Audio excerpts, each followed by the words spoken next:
तो यदि आप भी क्लास 10th का फाइनल बोर्ड परीक्षा 2026 में देने वाले हैं तो आपके लिए क्लास काफ़ी महत्वपूर्ण है, क्योंकि अभी के इस क्लास में मैट्रिक बोर्ड परीक्षा 2026 के लिए साइंस यानी विज्ञान के हम लोग 50 वैसे भी महत्वपूर्ण ऑब्जेक्टिव क्वेश्चन देखेंगे जो आपके मैट्रिक बोर्ड परीक्षा 2026 में पूछा जाएगा। तो आप लोग से रिक्वेस्ट है कि आप लोग इस क्लास को पूरा वॉच कीजिएगा। अभी के इस क्लास में हम लोग साइंस यानी विज्ञान के 50 सबसे महत्वपूर्ण ऑब्जेक्टिव क्वेश्चन देखेंगे क्लास 10th फाइनल एग्जाम 2026 के लिए। तो इसी प्रकार से साइंस का क्वेश्चन पेपर आएगा 2026 बोर्ड परीक्षा में। सेकेंडरी स्कूल एग्जामिनेशन 2026 एनुअल यानी वार्षिक यानी class 10th matric final board परीक्षा 2026 के लिए ये साइंस का क्वेश्चन पेपर है। तो विषय कोड यही रहेगा 112 फाइनल बोर्ड परीक्षा में भी, और यहाँ पर समय मिलेगा 2 घंटा 45 मिनट का। और साइंस का एग्जाम 80 नंबर का ही होता है, क्योंकि 20 नंबर का प्रैक्टिकल का एग्जाम होता है। तो आइए पहला नंबर क्वेश्चन देखते हैं। आप लोग क्लास को पूरा वॉच कीजिएगा। पहला नंबर क्वेश्चन यहाँ पर पूछा गया है, गोलीय दर्पण में फुक्सांतर एंड वक्रता त्रिज्या के बीच कौन सा संबंध सही है। बताना है कि गोलीय दर्पण में फुक्सांतर एंड वक्रता त्रिज्या के बीच संबंध कौन सही है। तो ए ऑप्शन है r बराबर 2f, बी ऑप्शन है f बराबर r। तो f बराबर r कोई फार्मूला नहीं होता है। सी ऑप्शन है f बराबर 2/r कोई फार्मूला नहीं होता है। r बराबर f/2 कोई फार्मूला नहीं होता है। ए ऑप्शन r बराबर यहाँ पर 2f दिया गया है, तो r बराबर फार्मूला क्या होता है, 2f होता है, जो कि वक्रता त्रिज्या ज्ञात करने के लिए होता है। तो इसका right answer option number A हो जाएगा, r बराबर 2f। एक वक्रता त्रिज्या के लिए फार्मूला होता है r बराबर 2f, और एक फोकस दूरी के लिए फार्मूला होता है f बराबर r/2। तो दोनों आपको याद रखना है। नेक्स्ट क्वेश्चन की ओर चलते हैं। दो नंबर क्वेश्चन पूछा गया है कि पीत रस कहाँ से स्रावित होता है। बताना है कि पीत रस कहाँ से स्रावित होता है। ए ऑप्शन है अग्न्याशय से, बी ऑप्शन है यकृत से, और सी ऑप्शन है छोटी आंत से, डी ऑप्शन है इनमें से कोई नहीं। तो पीत रस कहाँ से स्रावित होता है, तो यकृत से स्रावित होता है। ऑप्शन नंबर बी बिल्कुल राइट आंसर हो जाएगा 2 नंबर क्वेश्चन का, यकृत से। क्वेश्चन नंबर 3 यहाँ पर पूछा गया है कि कॉक में पोषण की कौन सी विधि पाई जाती है। तो कॉक में पोषण की कौन सी विधि पाई जाती है। तो राइट आंसर क्या हो जाएगा, मृतजीवी। ऑप्शन नंबर ए बिल्कुल राइट आंसर हो जाएगा। क्वेश्चन नंबर 4 की ओर चलते हैं। 4 नंबर क्वेश्चन यहाँ पर पूछा गया है, द्विखंडन होता है। तो द्विखंडन किस में होता है। तो द्विखंडन पैरामेसियम में भी होता है, लिशमैनिया में भी होता है, और अमीबा में भी होता है। तो right answer option number D हो जाएगा, इनमें से सभी में होता है। नेक्स्ट क्वेश्चन 5 नंबर पूछा गया है, मानव रक्त के 100 ml में उपस्थित यूरिया की समान मात्रा होती है। तो राइट आंसर हो जाएगा 20 mg। ऑप्शन नंबर सी बिल्कुल राइट आंसर हो जाएगा। नेक्स्ट क्वेश्चन 6 नंबर पूछा गया है कि मस्तिष्क में विभिन्न सूचनाएं किस रूप में संचित होती हैं। मस्तिष्क में विभिन्न सूचनाएं किस रूप में संचित होती हैं। तो राइट आंसर आपको याद रखना है, उद्दीपन हो जाएगा। ऑप्शन नंबर बी बिल्कुल राइट आंसर। 7 नंबर क्वेश्चन है, अमीबा अपना भोजन कैसे पकड़ता है। अमीबा अपना भोजन कैसे पकड़ता है। तो राइट आंसर आपको याद रखना है, कूटपाद द्वारा। ऑप्शन नंबर सी बिल्कुल राइट आंसर हो जाएगा। अमीबा अपना भोजन कैसे पकड़ता है, तो कूटपाद द्वारा। नेक्स्ट क्वेश्चन है 8 नंबर कि दांत की सबसे ऊपरी परत है। तो दांत की सबसे ऊपरी परत कौन है। तो राइट आंसर हो जाएगा इनामेल। ऑप्शन नंबर यहाँ पर सी बिल्कुल राइट आंसर हो जाएगा 8 नंबर का। 9 नंबर क्वेश्चन यहाँ पर पूछा गया है कि आहार नाल, मानव आहार नाल का सबसे लंबा भाग कौन है। बताना है कि मानव आहार नाल का सबसे लंबा भाग कौन है। तो मानव आहार नाल का सबसे लंबा भाग छोटी आंत होता है। ऑप्शन नंबर बी बिल्कुल राइट आंसर हो जाएगा, छोटी आंत। नेक्स्ट क्वेश्चन है कि स्वपोषी पोषण के लिए आवश्यक है। तो स्वपोषी पोषण के लिए क्या आवश्यक है। तो स्वपोषी पोषण के लिए कार्बन डाइऑक्साइड तथा जल भी आवश्यक है, क्लोरोफिल भी आवश्यक है, सूर्य का प्रकाश भी आवश्यक है। तो right answer option number D हो जाएगा, उपयुक्त सभी आवश्यक है। नेक्स्ट क्वेश्चन है 11 नंबर कि प्रकाश संश्लेषण द्वारा किसकी प्राप्ति होती है। प्रकाश संश्लेषण द्वारा किसकी प्राप्ति होती है। तो राइट आंसर हो जाएगा ग्लूकोज। ऑप्शन नंबर सी बिल्कुल राइट आंसर हो जाएगा। 12 नंबर क्वेश्चन पूछा गया है, हीलियम कैसा तत्व है। हीलियम कैसा तत्व है। तो राइट आंसर हो जाएगा हीलियम अक्रिय तत्व है। ऑप्शन नंबर ए बिल्कुल करेक्ट आंसर होगा। क्वेश्चन नंबर 13 पूछा गया है आवर्त सारणी में कितने वर्ग होते हैं। यहाँ पर पूछा गया है कि आवर्त सारणी में कितने वर्ग होते हैं। तो वर्ग पूछा गया है तो आपको याद रखना है 18 होता है। Right answer option number D हो जाएगा। क्वेश्चन नंबर 14 पूछा गया है कि आवर्त सारणी में कितने आवर्त होते हैं। अब यहाँ पर पूछा गया है कि आवर्त सारणी में कितने आवर्त होते हैं। तो आवर्त पूछा जाएगा तो 7 होता है, वर्ग पूछा जाएगा तो 18 होता है। नेक्स्ट क्वेश्चन है 15 नंबर कि आवर्त सारणी में वर्ग 1 के तत्व क्या कहलाते हैं।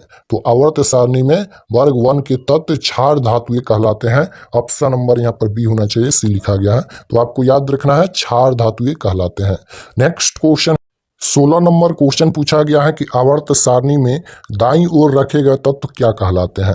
तो आवर्त सारणी में दाईं ओर रखे गए तत्व क्या कहलाते हैं। तो आपको याद रखना है कि आवर्त सारणी में दाईं ओर रखे गए तत्व अधातु कहलाते हैं और बाईं ओर रखे गए तत्व धातु कहलाते हैं। तो दोनों आपको याद रखना है।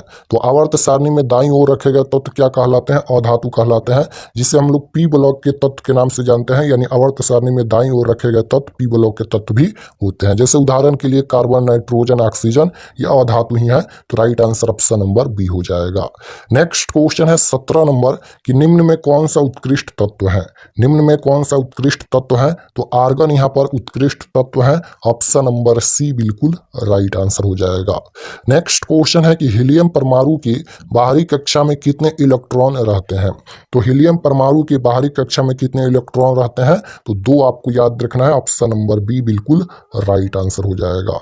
नेक्स्ट क्वेश्चन है 19 नंबर कि संगमरमर का रासायनिक सूत्र क्या है। तो संगमरमर का रासायनिक सूत्र क्या होता है, CaCO3। ऑप्शन नंबर ए बिल्कुल राइट आंसर हो जाएगा। संगमरमर का रासायनिक सूत्र CaCO3। नेक्स्ट क्वेश्चन है कि हमारा शरीर का पीएच मान कितने के प्रास के बीच कार्य करता है। यानी हमारा शरीर का पीएच मान कितने के आसपास कार्य करता है। तो आपको याद रखना है कि 7.0 से 7.8 तक। ऑप्शन नंबर बी बिल्कुल राइट आंसर हो जाएगा। नेक्स्ट क्वेश्चन है कि धोबिया सोडा का रासायनिक सूत्र क्या है। तो धोबिया सोडा का रासायनिक सूत्र होता है Na2CO3 × 10H2O। Option number B बिल्कुल राइट आंसर हो जाएगा। 22 नंबर क्वेश्चन है यहाँ पर अमोनियम क्लोराइड का जलीय विलयन होगा तो अम्लीय होता है। Right answer option number A हो जाएगा। 23 नंबर क्वेश्चन है कि उदासीन विलयन का पीएच मान कितना होता है। तो उदासीन विलयन का पीएच मान कितना होता है। तो आपको याद रखना है 7 होता है। और अम्ल का पीएच मान कितना होता है, 7 से कम होता है। क्षार का पीएच मान 7 से ज़्यादा होता है। 24 नंबर क्वेश्चन है कि नमक का रासायनिक सूत्र कौन है। तो नमक का रासायनिक सूत्र कौन होता है, NaCl यानी सोडियम क्लोराइड होता है। आपको याद रखना है और रासायनिक नाम भी sodium chloride NaCl। Option number C बिल्कुल राइट आंसर हो जाएगा। नेक्स्ट क्वेश्चन है विरंजक चूर्ण का आणविक सूत्र। अब यहाँ पर विरंजक चूर्ण का सूत्र पूछा गया है तो ये होता है CaOCl2। ऑप्शन नंबर ए बिल्कुल करेक्ट आंसर होगा। नेक्स्ट क्वेश्चन है 26 नंबर कि प्लास्टर ऑफ पेरिस का आणविक सूत्र क्या होगा। अब यहाँ पर प्लास्टर ऑफ पेरिस का सूत्र पूछा गया है तो ये होता है CaSO4 × ½ H2O। Option number C बिल्कुल राइट आंसर हो जाएगा। नेक्स्ट क्वेश्चन है 27 नंबर कि जल विद्युत संयंत्र किस ऊर्जा को विद्युत ऊर्जा में रूपांतरित करता है। तो राइट आंसर हो जाएगा स्थित ऊर्जा को। Option number D right answer हो जाएगा। नेक्स्ट क्वेश्चन है 28 नंबर नाभिकीय ऊर्जा प्राप्त करने हेतु आवश्यक है। तो नाभिकीय ऊर्जा प्राप्त करने हेतु क्या आवश्यक है। तो आपको याद रखना है कि नाभिकीय ऊर्जा प्राप्त करने हेतु क्या आवश्यक है। तो ये हो जाएगा यूरेनियम आवश्यक है। ऑप्शन नंबर सी बिल्कुल राइट आंसर हो जाएगा। नेक्स्ट क्वेश्चन है 29 नंबर कि ग्लोबल वार्मिंग के लिए उत्तरदायी गैस कौन है। तो ग्लोबल वार्मिंग के लिए उत्तरदायी गैस पूछा गया है तो ये CO2 यानी कार्बन डाइऑक्साइड होता है। ऑप्शन नंबर सी बिल्कुल राइट आंसर होगा। 30 नंबर क्वेश्चन है गर्म जल प्राप्त करने के लिए हम सौर जल तापन का उपयोग किस दिन नहीं कर सकते हैं। तो गर्म जल प्राप्त करने के लिए हम सौर जल तापन का उपयोग किस दिन नहीं कर सकते हैं। तो बादलों वाले दिन में नहीं कर सकते हैं। नेक्स्ट क्वेश्चन है कि विद्युत चुंबकीय प्रेरण की खोज किसने की थी। तो विद्युत चुंबकीय प्रेरण की खोज किसने की थी। तो आपको याद रखना है फैराडे ने। ऑप्शन नंबर ए बिल्कुल राइट आंसर हो जाएगा। विद्युत चुंबकीय प्रेरण की खोज किसने की थी, फैराडे ने। नेक्स्ट क्वेश्चन है 32 नंबर विभवांतर मापने के लिए किस यंत्र का उपयोग होता है? तो विभवांतर मापने के लिए पूछा गया है तो एमीटर हो जाएगा, option number A right answer. Next question है कि शक्ति का एसआई मात्रक क्या होता है? तो शक्ति का एसआई मात्रक वाट होता है, option number C right answer हो जाएगा। शक्ति का एसआई मात्रक वाट होता है। नेक्स्ट क्वेश्चन है कि वह उपकरण जो विद्युत ऊर्जा को यांत्रिक ऊर्जा में बदलता है वह क्या होता है? तो वह उपकरण जो विद्युत ऊर्जा को यांत्रिक ऊर्जा में बदलता है वह विद्युत मोटर होता है, ऑप्शन नंबर डी बिल्कुल राइट आंसर होगा। 35 नंबर क्वेश्चन है कि बैटरी से प्राप्त विद्युत धारा किस प्रकार की होती है? तो बैटरी से प्राप्त विद्युत धारा किस प्रकार की होती है? एसी धारा या डीसी धारा? तो आपको याद रखना है कि बैटरी से प्राप्त विद्युत धारा डीसी धारा होती है, यानी दृष्ट धारा होती है, ऑप्शन नंबर बी बिल्कुल राइट आंसर हो जाएगा। बैटरी से किस प्रकार की धारा प्राप्त होती है? तो डीसी यानी दृष्ट धारा प्राप्त होती है। नेक्स्ट क्वेश्चन पूछा गया है कि सरल सेल में धन ध्रुव का कार्य कौन करता है? तो सरल सेल में धन ध्रुव का कार्य कौन करता है? कार्बन, ऑप्शन नंबर सी बिल्कुल राइट आंसर हो जाएगा। नेक्स्ट क्वेश्चन है कि विद्युत हीटर विद्युत धारा के किस प्रभाव पर कार्य करती है? तो विद्युत हीटर विद्युत धारा के किस प्रभाव पर कार्य करती है? तो ये ऊष्मीय प्रभाव पर कार्य करती है, ऑप्शन नंबर ए बिल्कुल राइट आंसर हो जाएगा। नेक्स्ट क्वेश्चन है विद्युत हीटर में तार की कुंडली किस तत्व की बनी होती है? विद्युत हीटर में तार की कुंडली किस तत्व की बनी होती है? तो नाइक्रोम की, ऑप्शन नंबर ए बिल्कुल राइट आंसर हो जाएगा। किस तत्व की बनी होती है? नाइक्रोम। नेक्स्ट क्वेश्चन है एमीटर का प्रतिरोध होता है, तो एमीटर का प्रतिरोध क्या होता है? बहुत छोटा होता है। एमीटर का प्रतिरोध बहुत छोटा होता है, ऑप्शन नंबर सी बिल्कुल राइट आंसर होगा। नेक्स्ट क्वेश्चन है कि वोल्ट मीटर को विद्युत परिपथ के किस क्रम में जोड़ा जाता है? यहाँ पर वोल्ट मीटर पूछा गया है, तो याद रखिएगा वोल्ट मीटर को हम लोग विद्युत परिपथ के किस क्रम में जोड़ते हैं? समानांतर क्रम में जोड़ते हैं, और ए मीटर को श्रेणी क्रम में जोड़ा जाता है। तो दोनों आपको याद रखना है, वोल्ट मीटर को समानांतर क्रम में जोड़ा जाता है, ए मीटर को श्रेणी क्रम में जोड़ा जाता है। नेक्स्ट क्वेश्चन है कि पोटेशियम की परमाणु संख्या, तो पोटेशियम की परमाणु संख्या 19 होता है, ऑप्शन नंबर बी बिल्कुल राइट आंसर हो जाएगा। 42 नंबर क्वेश्चन है कि सूर्य तथा अन्य तारों की विशाल ऊर्जा के स्रोत हैं, तो नाभिकीय संलयन भी है और नाभिकीय विखंडन, दोनों हो जाएगा, option number B right answer. Next question है कि टिंडल का प्रभाव देखा जा सकता है, तो टिंडल का प्रभाव जो है वह जंगलों में, खेतों में, बाजारों में, यानी सभी जगह पर देखा जा सकता है टिंडल प्रभाव, ऑप्शन नंबर डी बिल्कुल राइट आंसर हो जाएगा। 44 नंबर क्वेश्चन है कि तारों के टिमटिमाने की व्याख्या किस सिद्धांत पर आधारित है? तो तारों के टिमटिमाने की व्याख्या जो है वह किस सिद्धांत पर आधारित है? तो अपवर्तन के सिद्धांत पर आधारित है। अपवर्तन का सिद्धांत इसका राइट आंसर हो जाएगा, ऑप्शन नंबर ए बिल्कुल राइट आंसर हो जाएगा। प्रकाश के अपवर्तन के कारण ही तारों हमारे नेत्रों में टिमटिमाते नजर आते हैं, right answer option number A हो जाएगा। नेक्स्ट क्वेश्चन है कि सामान्य नेत्र के और रेटिना पर बनने वाला प्रतिबिंब कैसा होता है? तो सामान्य नेत्र के और रेटिना पर बनने वाला प्रतिबिंब वास्तविक और उल्टा प्रतिबिंब बनता है, ऑप्शन नंबर सी बिल्कुल राइट आंसर हो जाएगा। कैसा प्रतिबिंब बनता है? वास्तविक और उल्टा प्रतिबिंब। नेक्स्ट क्वेश्चन है किस उपकरण में धन प्लस और ऋण यानी माइनस का चिन्ह नहीं होता है?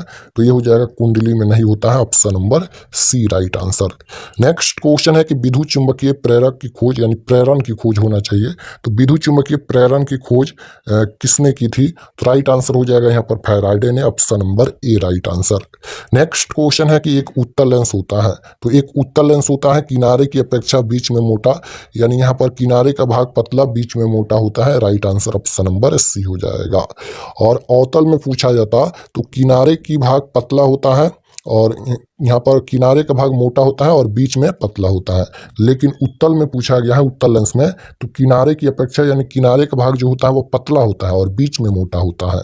नेक्स्ट क्वेश्चन है कि अवतल लेंस का आवर्धन m बराबर क्या होता है? तो ये v बट्टा में म्यू होता है, आपको याद रखना है, option number B right answer.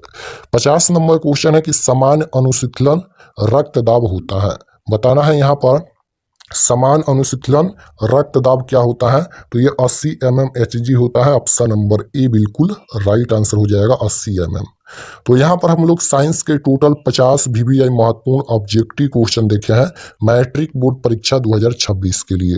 तो आप लोग ये सभी प्रश्न को जरूर याद कर लीजिएगा और इसी प्रकार से सभी सब्जेक्ट का क्लास इस चैनल पर चलेगा। तो आप लोग से रिक्वेस्ट है कि आप लोग सभी क्लास को जरूर ज्वाइन कीजिएगा। तो मिलते हैं नेक्स्ट क्लास में, तब तक अपना स्टडी कीजिए। आप सभी को धन्यवाद।